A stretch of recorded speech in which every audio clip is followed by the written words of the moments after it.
มาเฮ็ดเก็บเสียงใส่ปืนลมทำใช้เองแบบง่ายๆในราคางบประหยัด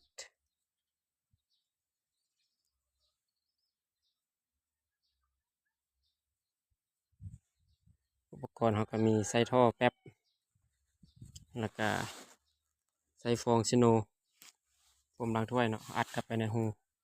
เป็นระยะแล้วเขาก็วางท่อไม้นี่เนาะเขาเจาะหู5 มิลก็เอ็ดเป็นหูแบบนี้เนาะแต่ละขั้นเขาก็เอาไม้ใส่แบบนี้เนาะไม้ตัวที่เขาเจาะเป็นหูแล้วก็เอาโฟมขั้นกลางแล้วก็เสิร์ฟเป็นจังหวะแบบนี้เสิร์ฟแบบนี้แล้วก็เฮ็ดสำเร็จแล้วเนาะผลออกมาก็ได้แบบนี้อาสิซื้องบเก็บเสียงมันก็แพงเนาะ7-8 แสนคนนั้นนึงก็เลยเฮ็ดใช้เอง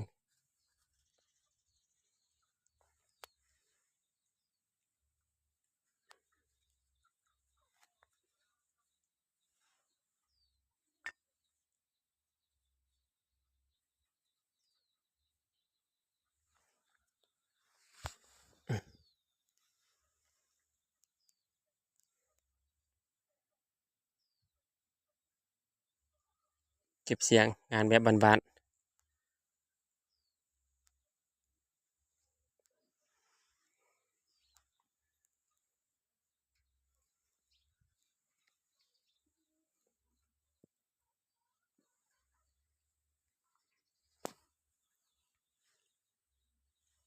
คือว่าจะได้ผลอยู่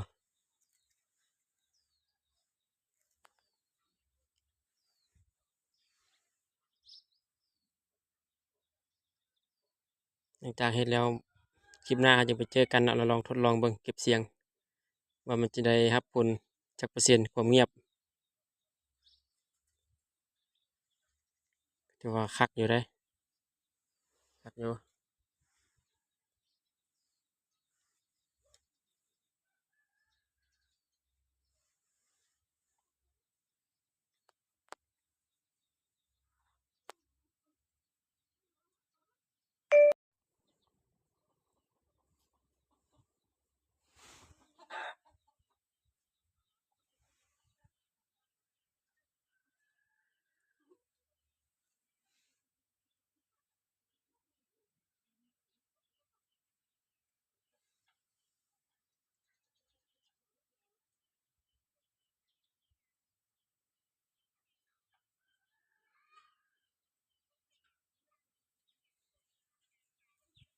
อ่ะ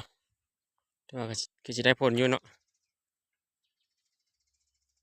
จึงไปทดลองยิงเบิ่งว่ามันสิเก็บเสียงได้ส่ำใด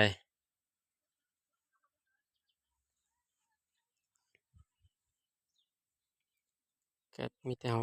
จอดกาวไว้ทางหน้านี่แล้วก็แล้วยอดกาวให้มันดีน่าจะผ่านงานนี้สิผ่านอยู่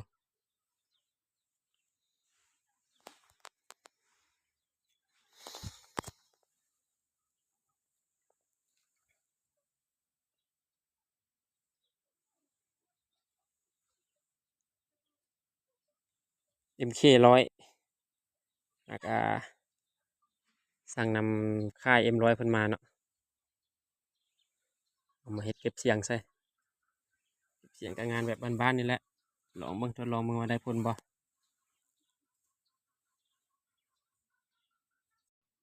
นะถือว่าสำเร็จเรียบร้อยสำเร็จงานเก็บเสียง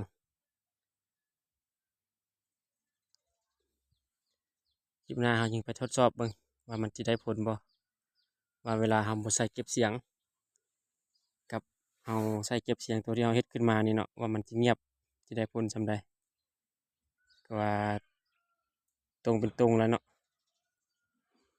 เราเฮ็ดละเอียดละแต่ว่ามันสิได้รับผลสูงส่ำใดเสียงของมันเนาะเก็บเสียง ปหน้าเราจึงไปเจอกันแต่ว่าเฮ็ดสำเร็จเก็บเสียงงบ PCP งบท่อน้ำประปาเนาะแบบบ้านๆ